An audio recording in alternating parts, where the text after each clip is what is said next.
I'm invited here today to talk about legacy in design, right? But क्या होता है legacy? कैसे होता है? कैसे बनता है? Is it something that happens out of the blue? No.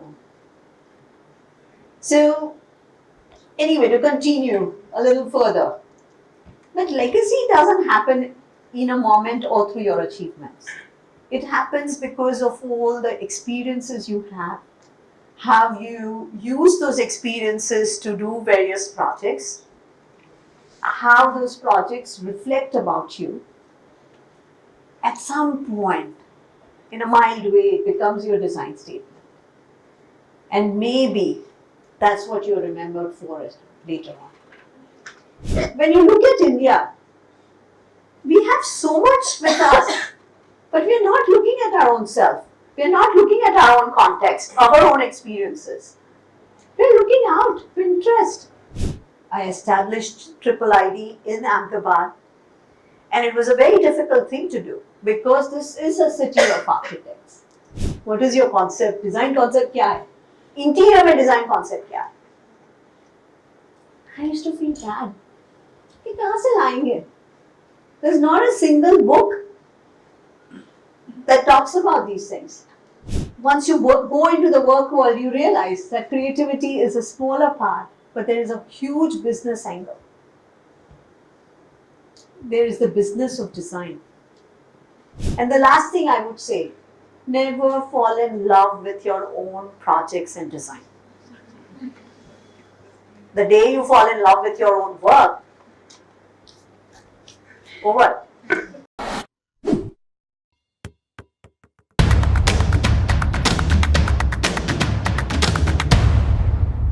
Welcome architect Canna Patel, a renowned architect and interior designer with over 30 years of professional experience. Welcome, ma'am. Without further ado, I'll hand over the mic to our speaker. Welcome, ma'am. Nice to see so many people here. So first, thank you to Elev8 to make this a possibility, that I can come and talk to a group of people who may be students, professionals, various kinds of people. I say thanks because I've lectured very often, but the irony is I've never lectured too often in Ahmedabad. I have lectured several times in many other cities world over, but in our own city, it's not too often that I talk about things. I would first like to introduce myself. I mean, I see a lot of young people, and I know you have ways and means to get onto your phone to check who I am, but then I'd like to introduce myself as who I am. So I'm Canna, and I run a practice, interior design practice studio, which is called HCP Interior Design Private Limited. It was established in 2006. However, I've been working for the last 35 years and more. The practice has done several projects, and projects which are celebrated projects.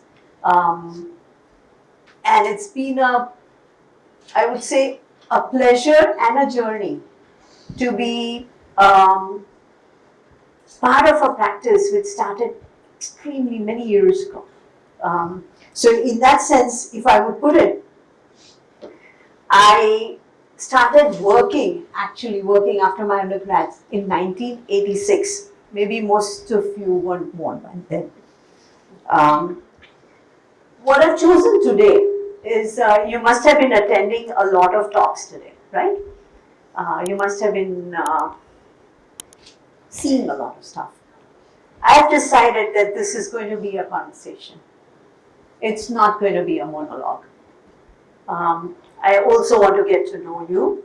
So whenever we interact and whenever we have questions later on, it'll be very nice if there is a very nice exchange, because that's what I'm looking forward to. Yeah. So I grew up in Ahmedabad city. I was born here. I was in a family which focused a lot on curiosity, on observations, on a lot of travel. My father always used to go beyond the surface. He would get into the details. And my mom was, in a big way, into nature. She loved landscape. She didn't learn formally, but because of her knowledge, at the age of 10, I could rattle off names in Latin for plants, shrubs, trees. And till date, I can look at leaves and tell you this is this plant. So that's the kind of background one grew up with. That it was not just being an architect, but to grow up with this passion for built environment along with nature.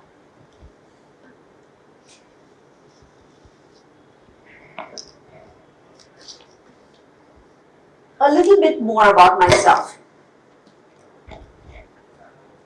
I was a classical dancer for 17 years. I did 12 years of Bharatanatyam. I did do my Aragetram. And then I unlearned it to start learning Kathak. And I did 5 years of Kathak. So that's a very, very strong streak in me of being a dancer, a performer, a communicator, of being really deep into understanding India.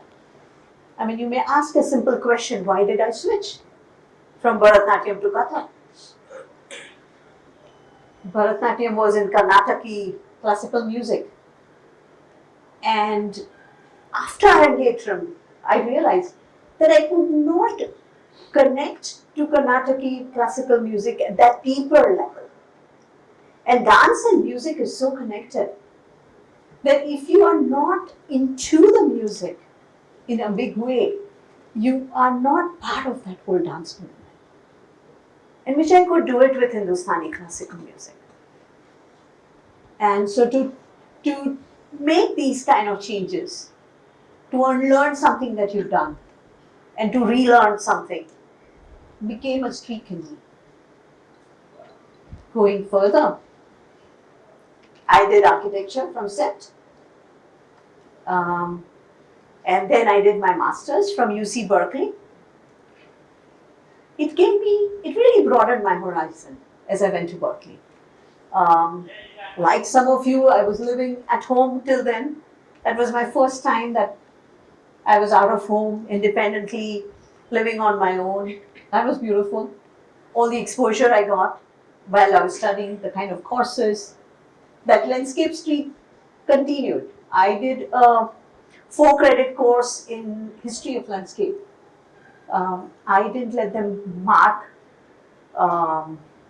me on that course because I wanted to maintain my GPA at 4. But I did extra things. I was always interested and I wanted to do that.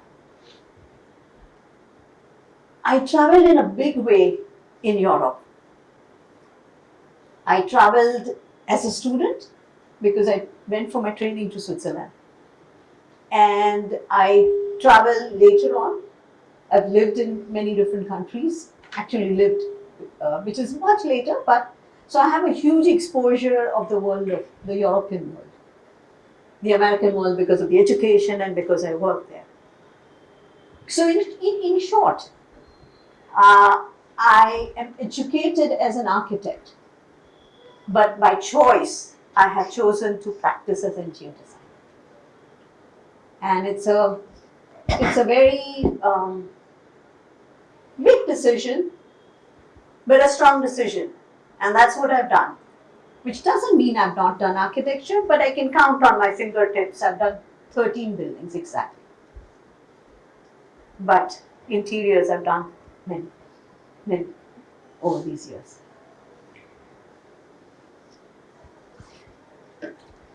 A lot of you, let me first kind of get a feel. How many students? Okay. How many designers? And how many nothing to do with design? No one. I thought at least from Elev8 there'll be somebody who has nothing to do with design before. Oh well. So we all work, right? And we do 9 to 6 job. Even I've done that kind of work. It's not always something that we enjoy. Sometimes we go to office, come back with drawings, and you kind of question yourself that what did I study and what am I doing? And you see that disconnect. Sometimes what you have studied is not exactly what you can apply when you are at work. Sometimes they make you feel that आपको नहीं आता है. But I've been in similar situation is all I'm trying to say. And I can understand because there's a large number of you who are students here. I did similar jobs where I did work which was creative, but I've also done work which was not creative. So I worked for Gap store planning department in San Francisco. A department which would have 200 people, which would churn out 600 retail stores per year. Each store is precisely 6 weeks. The whole design language is fixed. And you're only churning out a set in 6 weeks. One would say that you were so creative, you had this background, why did you take this job? Hota hai.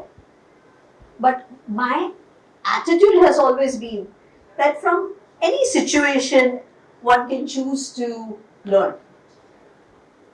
From the most boring work, you can actually learn a lot. So, and I did that.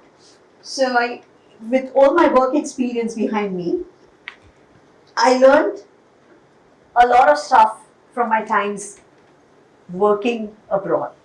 I say working abroad because that's where I worked. One came back to India. But you must be wondering, why am I telling you my life story? No? Why do you think I'm telling you this? That is how you build your foundation. Yes. True. And? Someone there? Why do you think I'm telling you this? Like a celebrity. मेरे को क्या मिलेगा? No. I think it's very important to understand what our experiences are in life. I'm invited here today to talk about legacy in design, right? But क्या होता है legacy? कैसे होता है? कैसे बनता है? Is it something that happens out of the blue? No. So, anyway, to continue a little further, that legacy doesn't happen in a moment or through your achievements. It happens because of all the experiences you have. Have you used those experiences to do various projects? How those projects reflect about you. At some point, in a mild way, it becomes your design statement. And maybe that's what you're remembered for later on. So, for you to get any feel for it, I would have to take you on this journey because I can understand I'm not from your generation. So, in a certain way, we are far removed. As I talk about more things, you'll realize how far removed we are. Anyway, so essentially, if I want to explain to you this whole thing about legacy in design, I think it will be important for me to share my journey with you.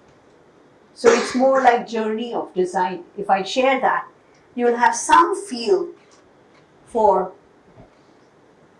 what happened, why it happened, and what's happening. To explain my journey, I have to make it a little easier for you because I've done a lot of zigzag and tons of stuff, and it's 35 years. So what I've done is I've broken it up into 3 parts, 3 P's, the 3 pillars: profession, practice, and people. So I'll sort of express what I have done under those big umbrellas. Let's start with profession. So which era do I come from? Can I have 2 or 3 people who can point out which era I am from? How would you define my era?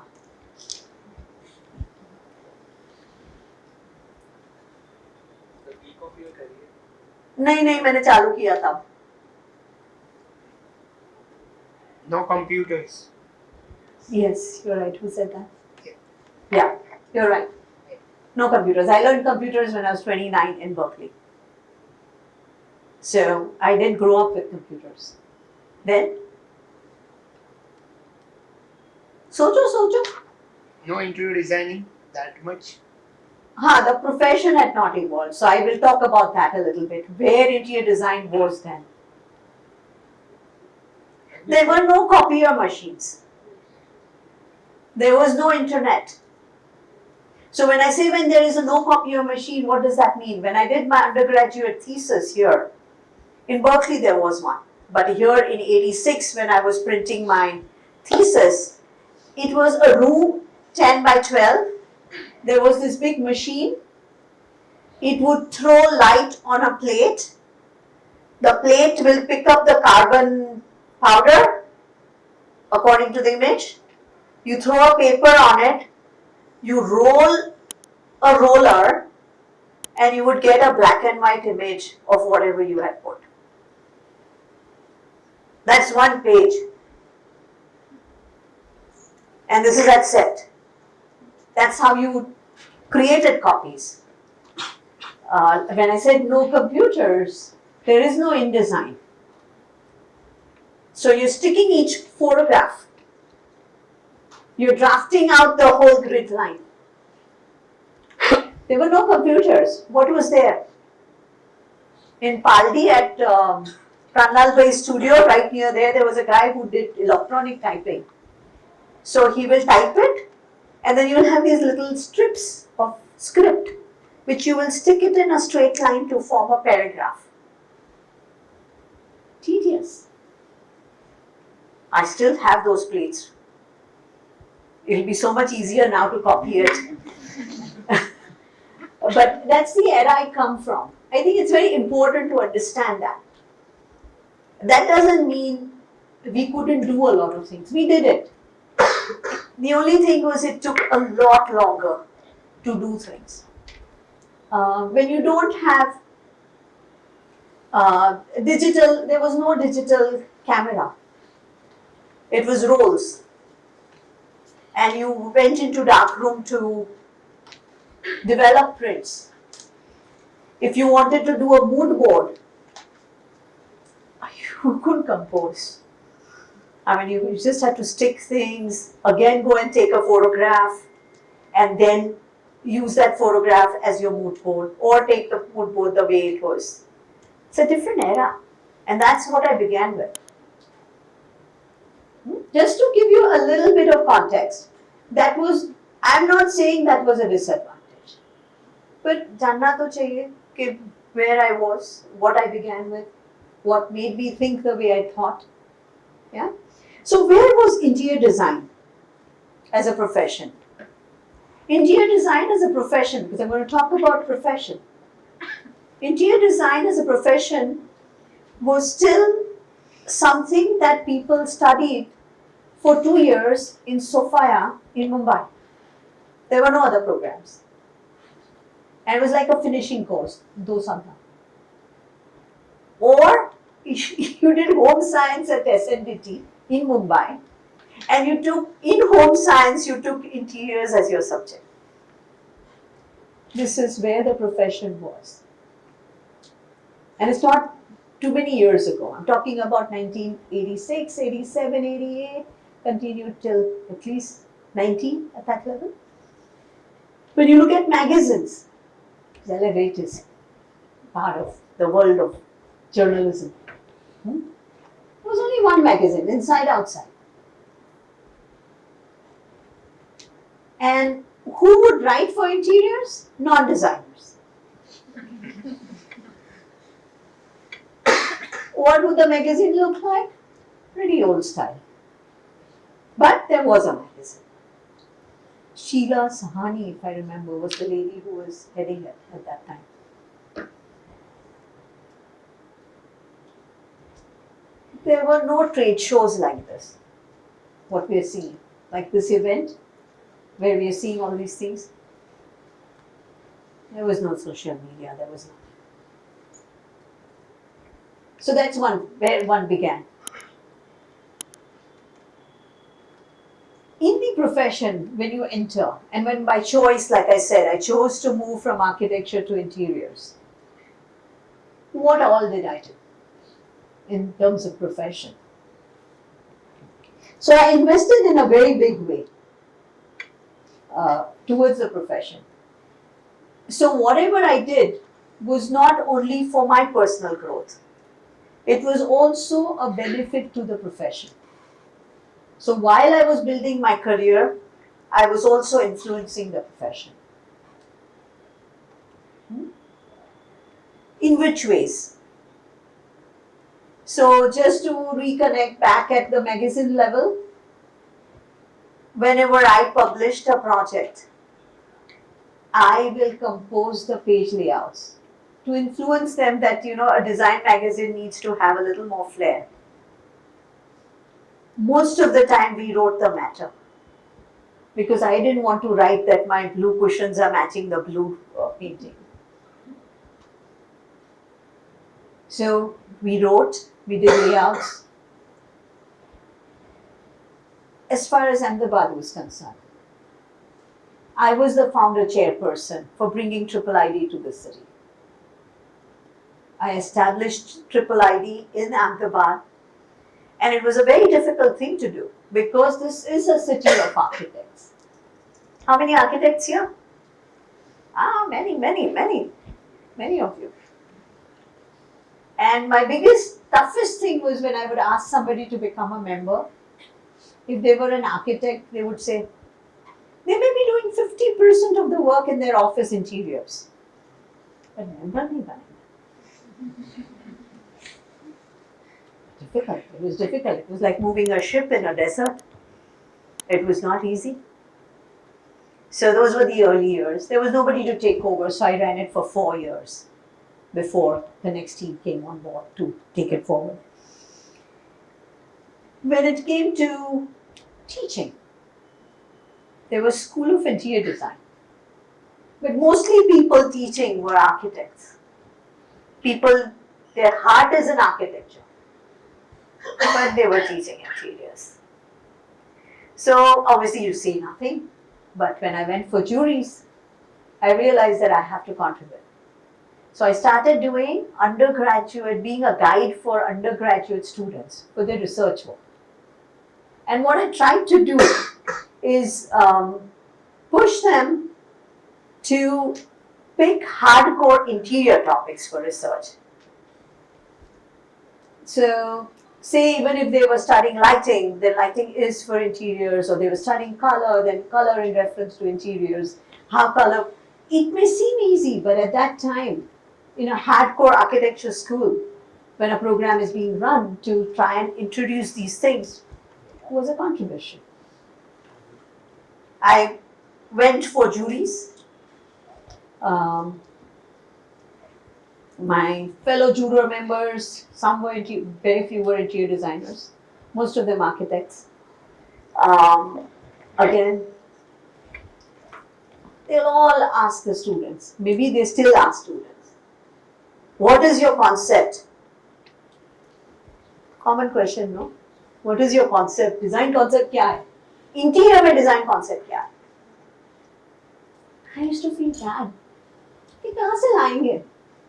There's not a single book that talks about these things.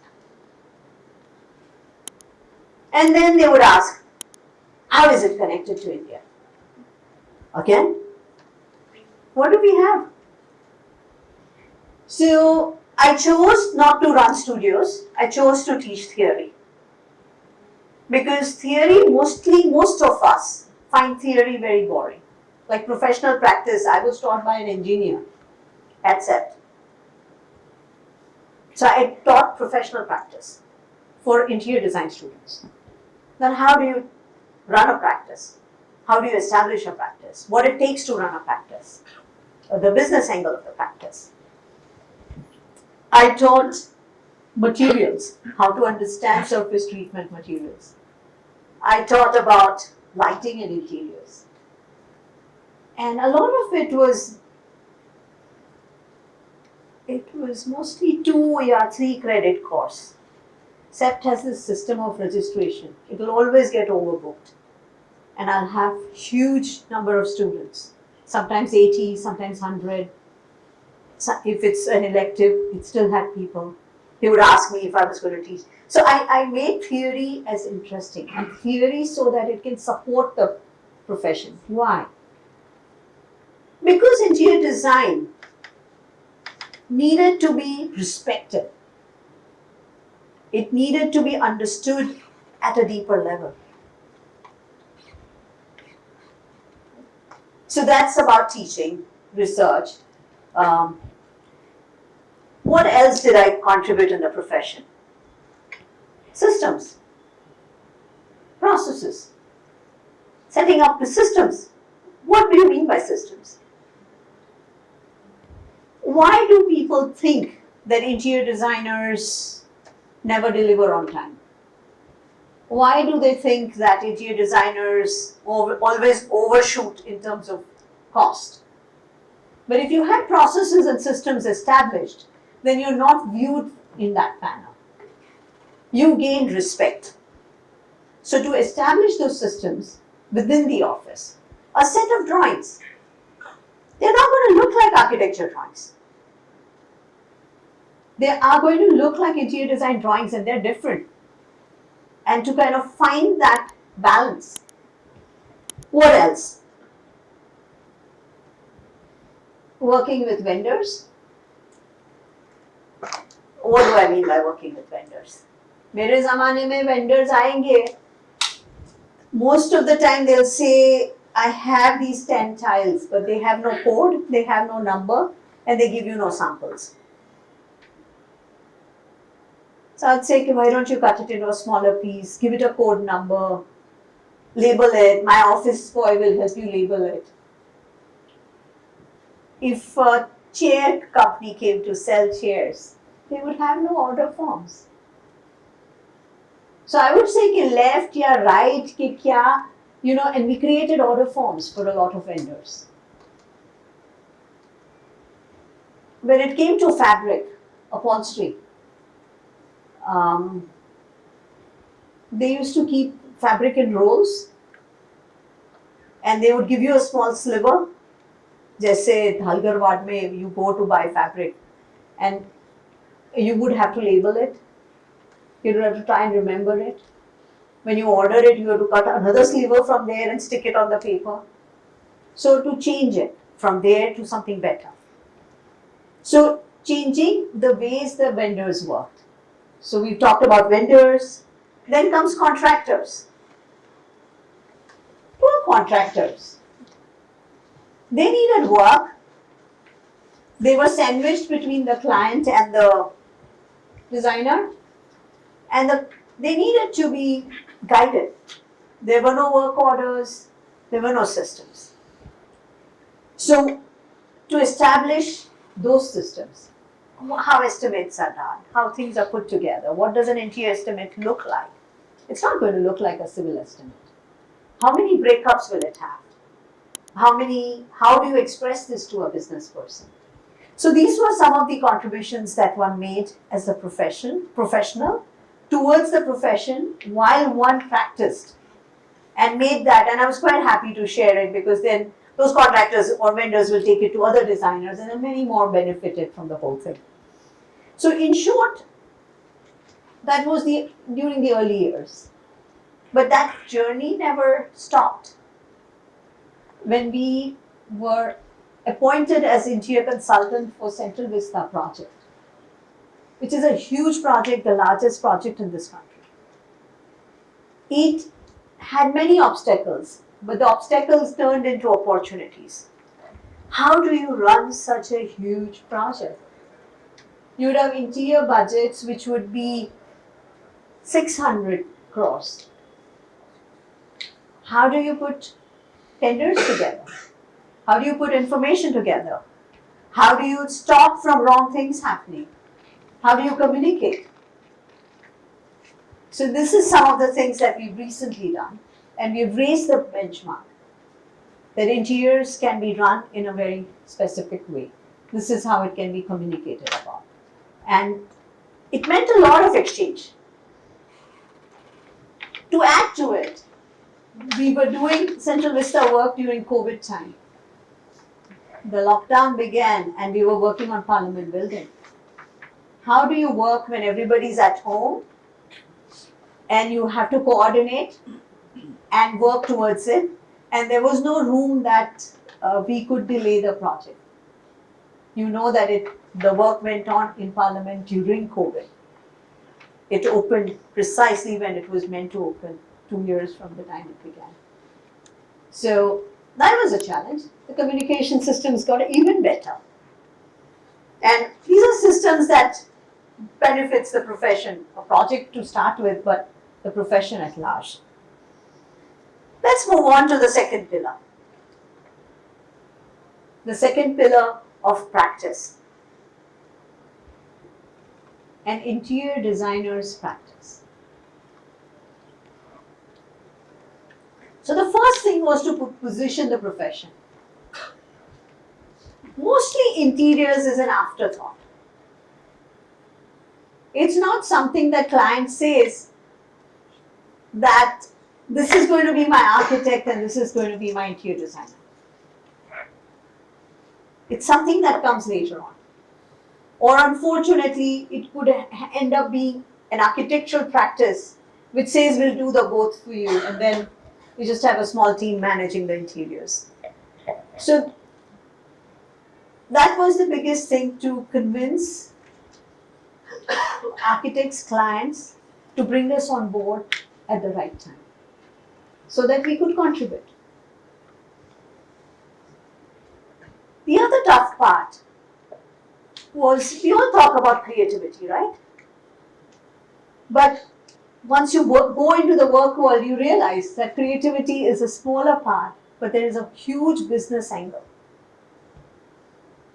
There is the business of design. When I did realize some of these things, at a very early age, I started reading Harvard Business Reviews, because I wanted to understand how business is taught. What are the management techniques? Because we all study just design.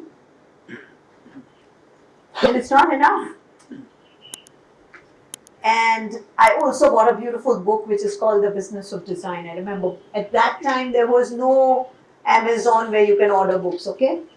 I saw the book on Bangalore airport. I didn't pick it up right away. Got somebody else to pick it up and bring it for me. That was also the same time when 2003, I remember, I was in US and I bought 2 books. Each book had a weight of 4 kilos. These are books by John Pyle on interior design as a profession, practicing interior design, and these are books I've read in and out to understand design and everything that follows between design and the final completion, which is business. Which includes many, many other things along with that business. Because marketing bhi aata hai, ye bhi aata hai. While doing this, one of the biggest thing, what do you think was the biggest thing that I accepted? What do you think I accepted?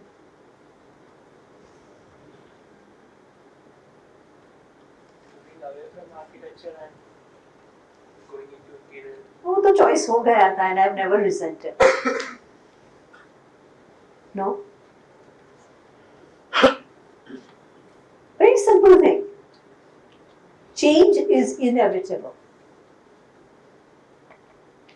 Because continuously while one was doing this, I've talked about the era I come from and how things were changing. We used to draft drawings, from that we moved to computers. Change is inevitable and to be open to it. All the changes were happening, including something like this. One thought of lectures only at events like Triple ID events and IIA events and things. But now there are more lectures at such these kind of is trade show the correct word to use, or should I call it an exhibition? What? Festival. You call it a festival, okay. So there is more stuff happening in festivals like this, and to accept it. Yeah? Because imagine, I come from the time when you had photograph rolls and you went into the digital world and digital photography. From digital photography, you kind of went into the creating virtual reality. So we now, for interiors, for say the Prime Minister's residence, we had a whole virtual reality walkthrough of it inside the interiors. And it's not easy. I'll tell you why. Because when you're designing something with an Indian character, वो warehouse में तो कुछ मिलता ही नहीं है Indian looking. Indian looking human being भी नहीं मिलता है, vase भी नहीं मिलता है, नटराज भी नहीं मिलता है, कुछ नहीं मिलता है. So in-house you are creating all these things. Because the interiors have to look iconically Indian. Every piece of furniture, using all kinds of plugins, are created as 3Ds. And to make it tougher, we are now moving towards AI. And वो भी tough है. अभी जो whatever we see on AI, Mid-Journey and things, it's all Pardeshi. All the labels also, what they are giving in terms of looks and the image is all Pardeshi. It's not showing anything in connect with our country because we are not the one creating those. And I hope that with this new budget that we heard and the kind of money they have put in, let's hope that more development will happen in our own country and we'll have things which we can use more appropriately.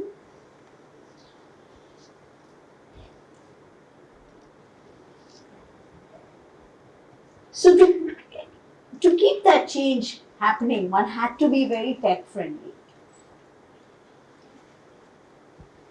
That doesn't mean that I can draw AutoCAD drawings, okay? I learned it, but I've forgotten. When I learned computers, I learned it on Sun systems. Systems which were used for designing Boeing planes. In Berkeley, we used to have these Sun systems. I'm talking about 88. Lot has changed. I even did 3Ds then on the Sun system. But I understand software. I understand what's possible. I have made it a point that I kind of accept the change and work with it. Finally, we come to the third pillar, the third P, people. I think that's the most important aspect of our profession and for me. Because nothing can happen in our profession if you don't know how to collaborate. And I'm not talking about collaboration only with consultants. I start with collaboration with the design team at the office. My design team is all 31 and under. How do you work with people who are younger minds, They know different, their skills are different, their way of looking at things are different. It's a two-way process. There is no bar to age or anything, background. You learn from whoever it is. Then it comes to consultants. To work with consultants, hand in hand. You can have an art curator. And how do you work with an art curator? To create better results so that your final project looks great. To work with contractors, hand in hand. Contractor means, you see, it has to be a symbiotic system where you are learning from them and they are teaching you, and you leave that kind of space and room. And as one has done that, it has made a big difference. Vendors, you learn many things from vendors. Clients,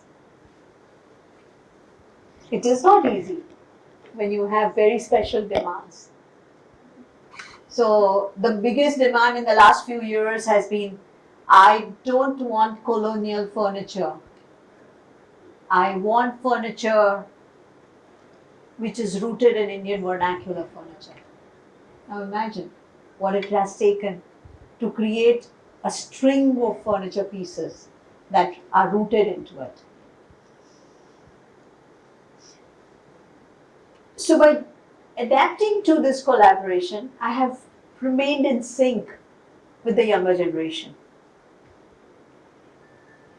We have a better shared understanding, and it's possible to see through things better.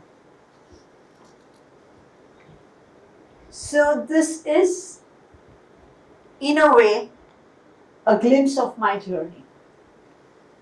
We've talked about the three aspects: the profession, the practice, the people. One has continued working year after year, contributing at all levels, right from work to education to vendors, including such events. Still, a lot needs to be done.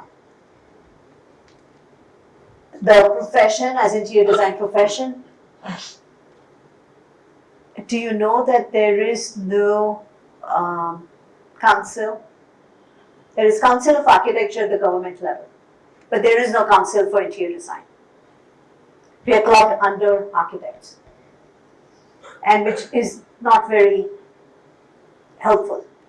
When it comes to design education, interior design education, there is no accreditation. Do you understand accreditation? So for interior design programs, there is no accreditation. It is almost assumed कि वो architect है, वही interior designers है, वही furniture designers. Furniture designer is better because of NID. Graphics, interior design, and textile went into under the Council of Industry. Interior design का कुछ नहीं है. There's a lot that you guys can do in future. I brought it so far. I'm sure there'll be more to take it further.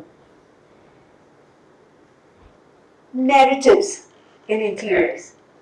Like I talked about concepts, journalism in interior design.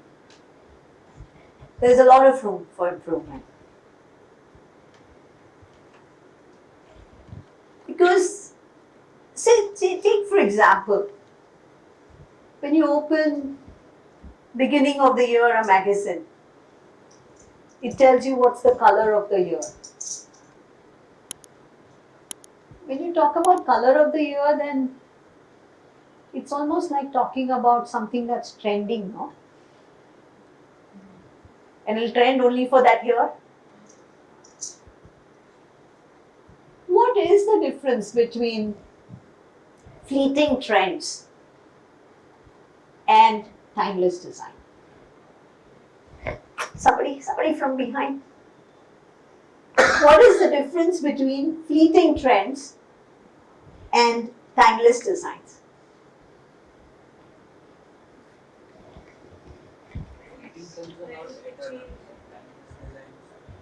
Yeah. Leading trends is something that people resonate with for a limited time, whereas something that's timeless, people have accepted and resonated with it for their lifetime.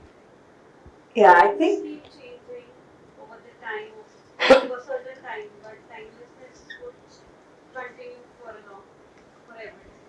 so. Why do I bring this up? I bring this up because I have strongly believed in timeless design. I have always believed that your own experiences, we've talked about my journey, your own experiences define the kind of work you do. And when it comes out with your own experiences are unique, and therefore your work would stand out as yours. And then it becomes something that you are identified with. So what I'm trying to basically say, that if there is a context, that context is mine, my upbringing, my travels, my things, whatever I've done. And if there is a context, then it leads to timelessness.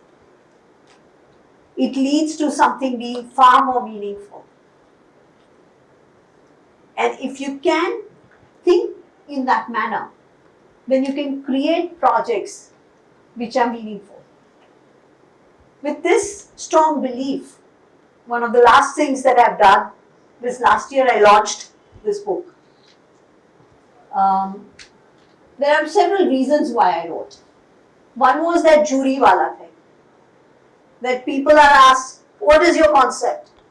Arey baba, koi textbook hi nahi hai na that teaches you concepts. Interior design concepts, architecture, I agree, there are tons of books. But interiors, there are no books. And there is not a single textbook or a book from which you can teach in India about interior design in India. And there are so many courses all over the country. So I thought that it's a good beginning to put something together. Maybe somebody can use the book and run a studio from it. The book is not like a coffee table book.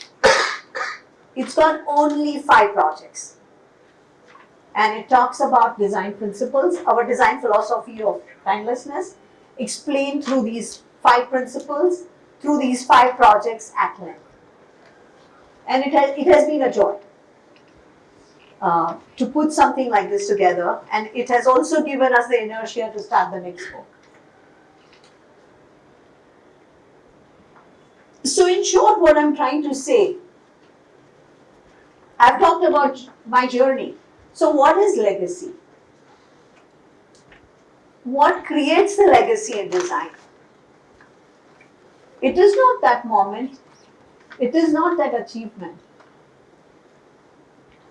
You continue working with full patience, full dedication, in an all-rounded way.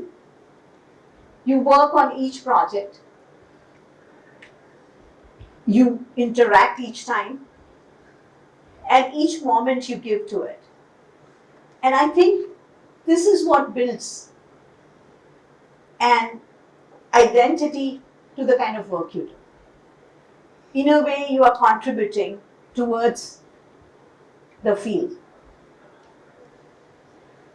And perhaps this is legacy, because it will impact many people. You're sharing your experiences with many. And maybe that's how the world will get shaped. So with that, I say thank you. And it's open for a conversation. Like I said, by choice, I have not loaded you with my projects. For that, you can look at my website. You can look at my books. You can come and visit my practice. But I think it's the interaction which is more important. And you talked about trends and timelessness. How do you balance that right now in this era wherein people come with trends, and then how do you balance that? मेरे लिए तो थोड़ा आसान है I'm because talking about this era. in this era I understand, but I have never believed in trends. So I have never believed कि codes बोलते हैं ना, Codes. Yeah. कोड्स आए तो कोड्स पहनना ही है, किसने बोला?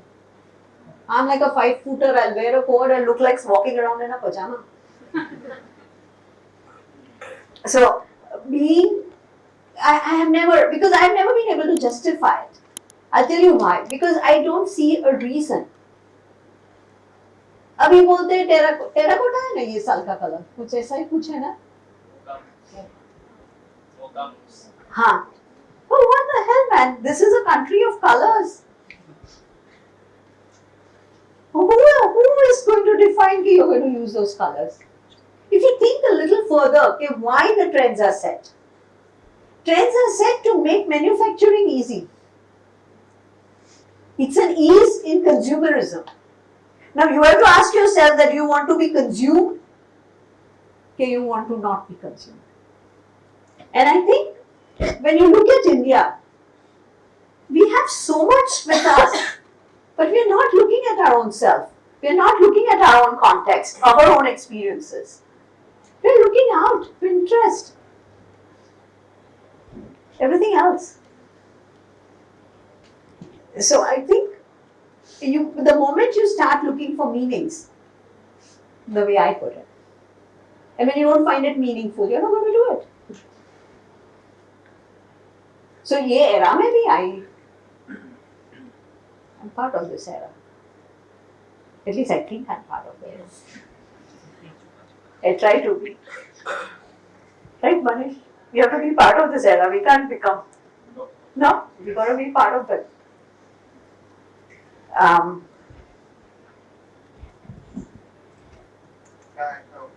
Lovely.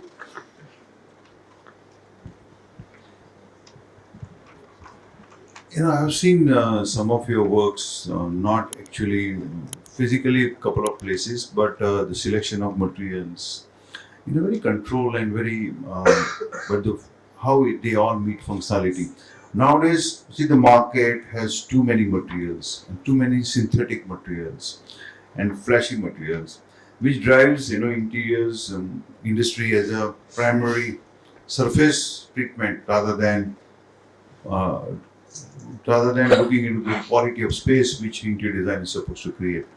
Would you throw some light on, especially for the young designers here sitting, that how do you look at the quality of space as a priority or an element rather than the surfaces which drives the nowadays interiors as a primary criteria to fascinate people about interiors rather than making the spaces more humanized?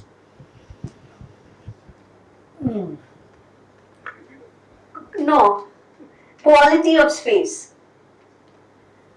I guess first of all, space was anyway very important. I have said that I studied architecture. So creating a space was always something that I liked. Even if it is within somebody's box. I say somebody's box because मैंने both boxes में interiors भी किया है. And I had a very nice compliment once from my father that I had done a Bajaj showroom on CG Road.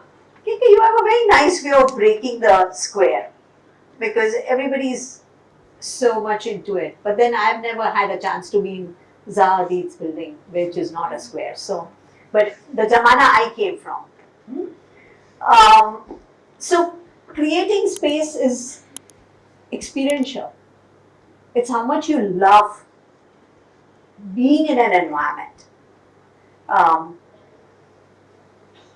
One powerful experience was when I went to Matri Mandir in Auroville. At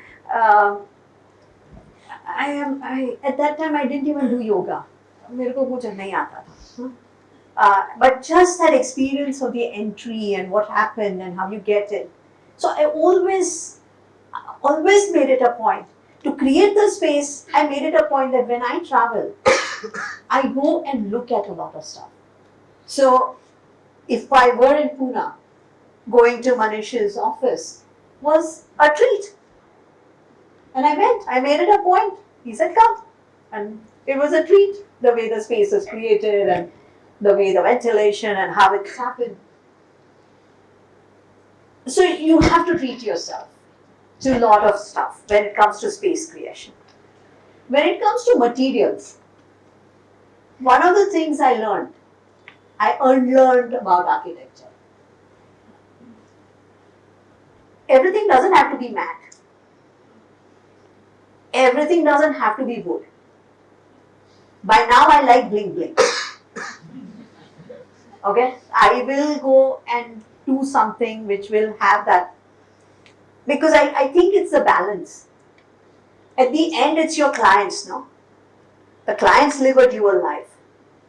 So I use a lot of stuff for surface treatment. In fact, when I mentioned Central Vista project and creating a language for it, we used a lot of Sabyasachi wallpapers. But how do you use it? What detailing? How do you put it on the wall so that it works? It doesn't look that contemporary. It kind of makes this mild progression from being modern and yet not being modern. So I do use a lot of surface treatments. Like I said, when I say bling, I don't know if people have seen this Lakhtarwala showroom on CG Road. The entrance door is done by me. So you know the door is embellished with what we see in Mataji temple. You know those little mirrors that create that mosaic work? And the whole door is clad with that on both sides. So I don't have a problem. And there was a reason that jewelry and adornment wouldn't have existed if you can't see your own self. So, I mean, conceptually it's powerful, but there is a way of using things. And if you saw it in that Mataji temple, you'll say, oh my God. But when you see it used in a particular way, it works. So, I don't know if I've answered your question. Yes, I do use a lot of materials. I just find a way how to use it.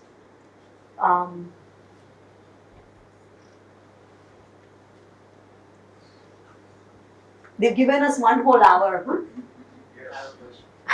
Sorry, yeah. Earlier you said that interior design is always followed after architecture. It comes after, right?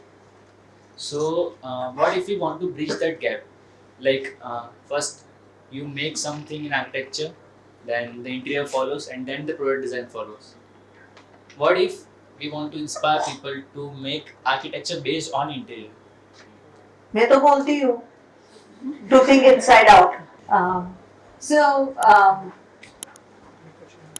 You can start a project where architect and interior designer brainstorm together, where the interior designer does inside out design, whereas architecture is the volumes and the overall getting the site layouts and master planning and things together. So you can work together.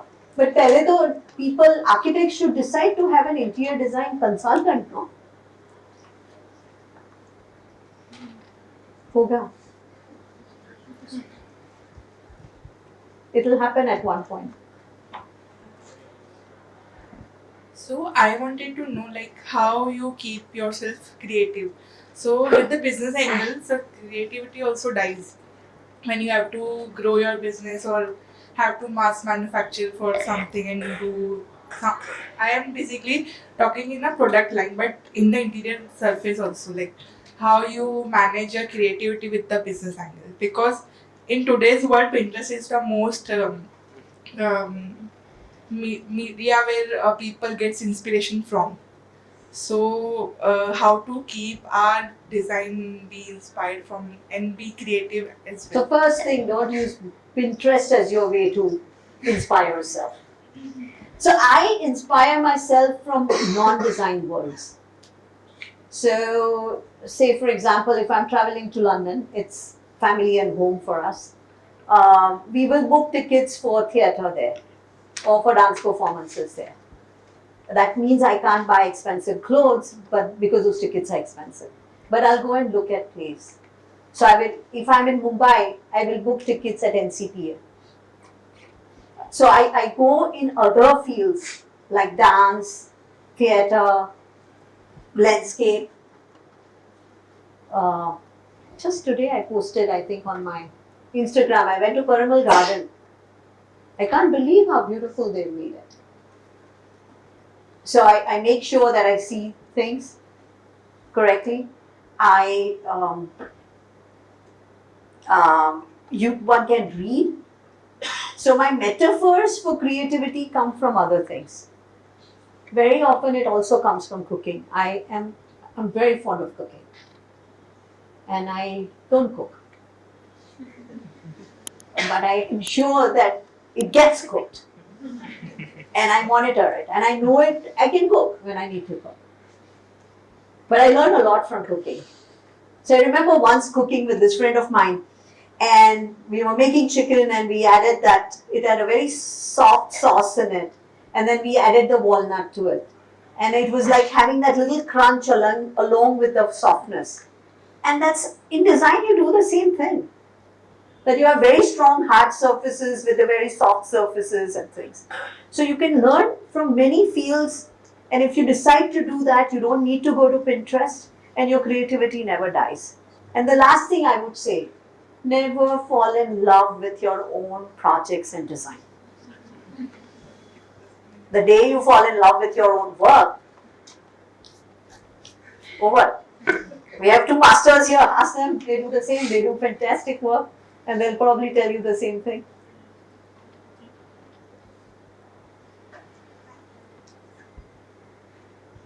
In continuation with what you're saying, being a dancer yourself, you said you practiced dance for almost 15 years ago, 17 years.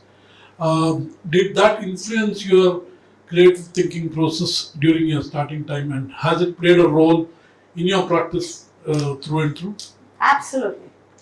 I remember once giving a lecture in Calcutta. They had asked me to talk about hospitality design. All these big guys, Sanjay Puri was showing his hotels, and I told the lady Geeta from Ethos, I said, I have not done too many hospitality projects. And she said, no, you talk. And whatever I had done, I explained. But you know how I explained? I explained that when a guest moves through a hotel environment, the movement is choreographed. In a very similar way, the way you choreograph dance. And if you can look at both, and I showed with Bharatanatyam, I showed it with Kathak, that if you can look at Kathak and how Kathak is choreographed, I'm a Kumiben fan, and how you can use that to design hospitality. So it has influenced me in a very big way. My graduate level thesis at Berkeley was, the research was called Hidden Movements in Mughal Gardens. And I explained the hidden movements by showing parallel aesthetic theory between Kathak dance form and Mughal Gardens and the design of Mughal Gardens. So yeah, to me it's a big thing. The pause and the movement and the bows. Because Indian dance has all this 9 bows, rasas. And can interiors have that feeling that you enter and there's a feeling of wow and there's a feeling of softness, and can you have so many emotions come through in a space? Thank you. Welcome. No question. No question. Compliment. So you are always inspiring. Thank you. And the way you have explained this last thing, I think emotion is very important in any design. And that's what you are working with. Yes. And we have witnessed your home. Can say it is human, it is humble. And we can feel that emotion, what you are talking about. And this is what is needed in all new design. People non-commercial people, personally. But even the commercial people and non-commercial people, designers, if the emotion has been attached, it is kind of flavor added to the design. And that's what you do. A huge compliment. Thank you very much.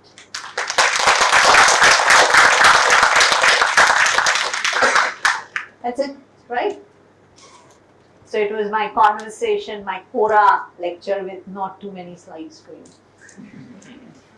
I hope you enjoyed it.